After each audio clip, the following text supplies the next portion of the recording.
આપ સૌને મારા નમસ્કાર. આજે ખાસ આપ સૌની વચ્ચે ઉપસ્થિત એટલા માટે થઈ રહ્યો છું કે હમણાં જ બ્રિટિશની એક અદાલતે, ઇંગ્લેન્ડની એક કોર્ટે,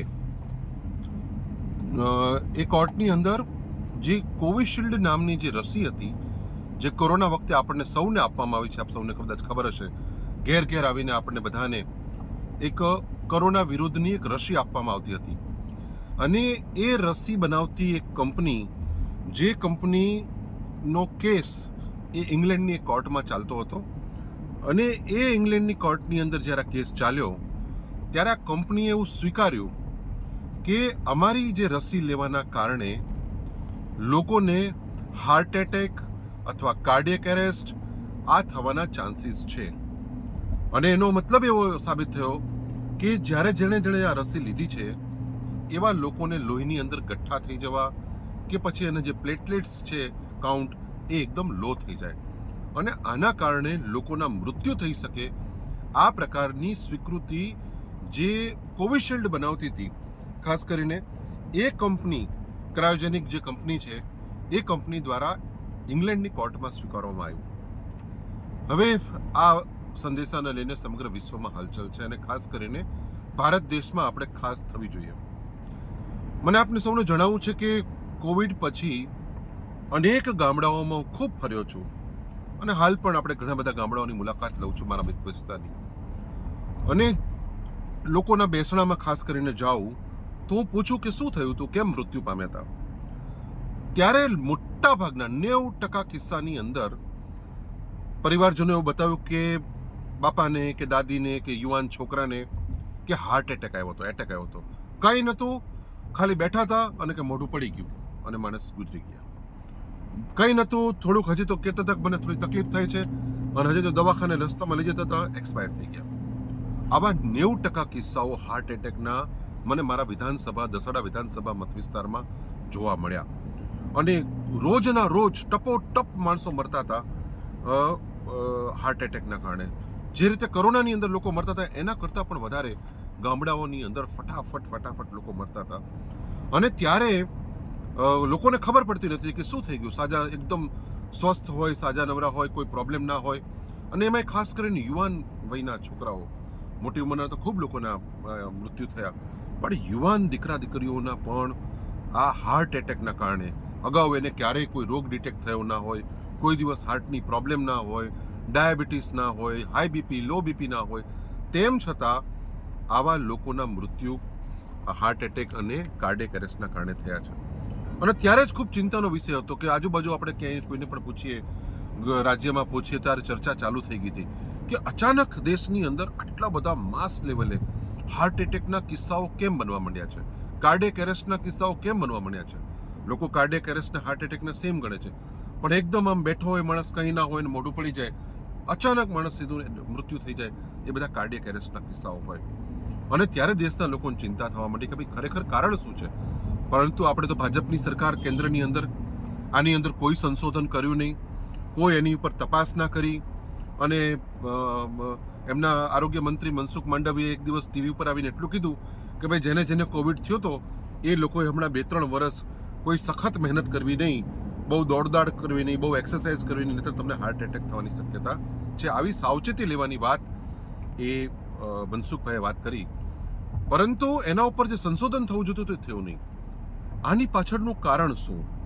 આજે જ્યારે ઇંગ્લેન્ડની કોર્ટની અંદર જે આ કંપની છે, બરોબર, એસ્ટ્રોજોનિક કંપનીનું નામ છે, એસ્ટ્રોજોનિક કંપની, અને એ કંપની કોવિશિલ્ડ નામની વેક્સિન એટલે કે રસી એણે બનાવી હતી.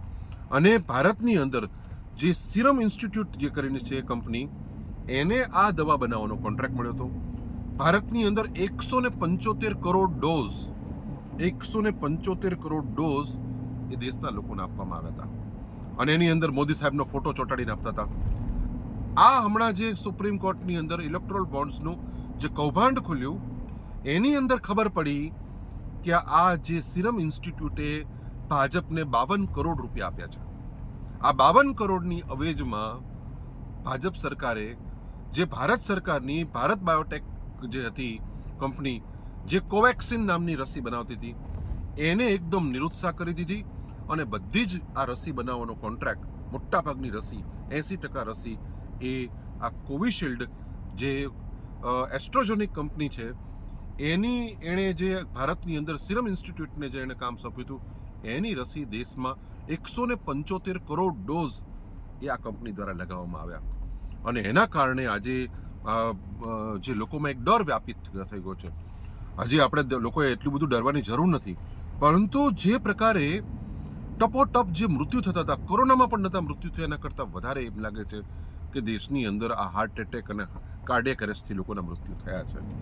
ત્યારે આ 52 કરોડ રૂપિયા જે ભાજપે લઈ અને આ કંપનીને, દેશના લોકોને જે રસી અપાવી, તો આજની તારીખમાં પણ જ્યારે ઇંગ્લેન્ડની કોર્ટની અંદર કંપની પોતે સ્વીકારે છે કે ભાઈ અમારી રસી લેવાથી તમને હાર્ટ એટેક કે કોવિડ થવાના કે પછી કાર્ડિયક એરેસ્ટ થવાના કોઈ ચાન્સીસ છે, ભલે જૂજ હજી તો સાબિત થયા છે, પણ તો હવે કંપની પોતે સ્વીકારે છે.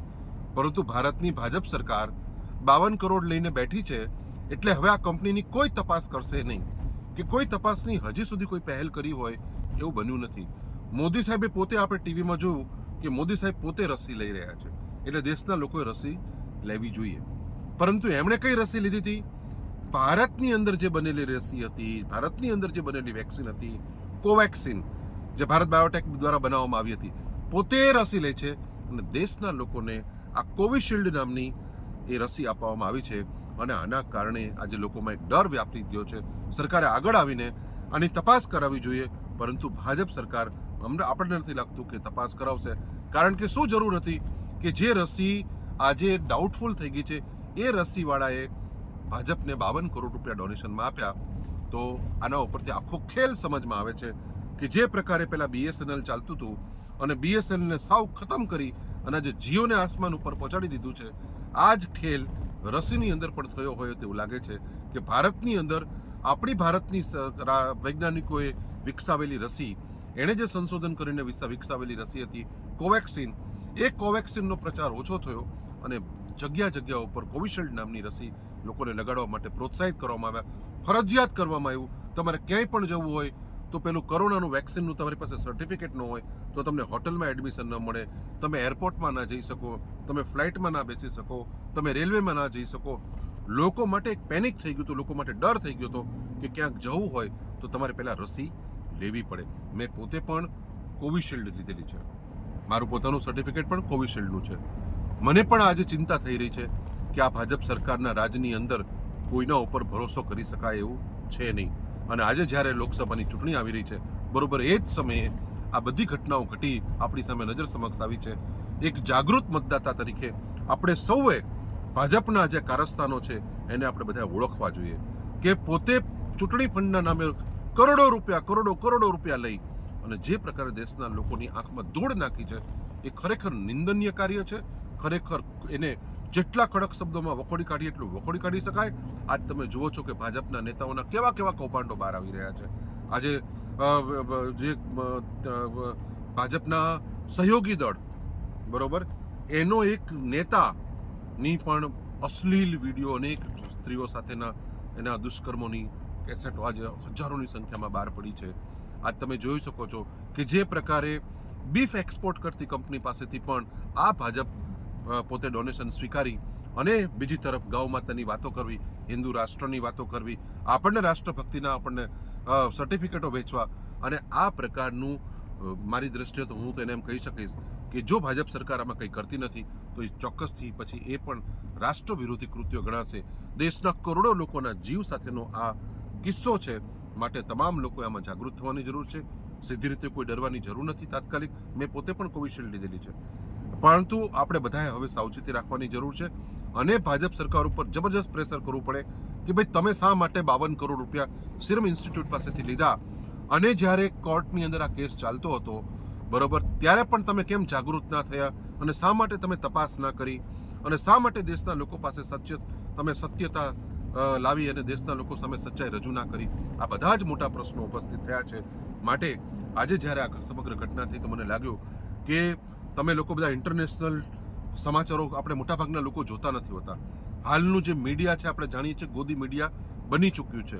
કોઈ સાચી હકીકત તમારા સુધી રજૂ નહીં કરે અને મોટાભાગના લોકો ભાજપ સરકારની અત્યારે વાહવાહીમાં પડ્યા છે, એની ચાટોકારીમાં પડ્યા છે, ત્યારે લોકો સુધી આ સાચી વાત પહોંચે એટલા માટે આ વિડીયોથી તમારી સમક્ષ આવ્યો છું. આપ સૌને મારા પ્રણામ, નમસ્કાર.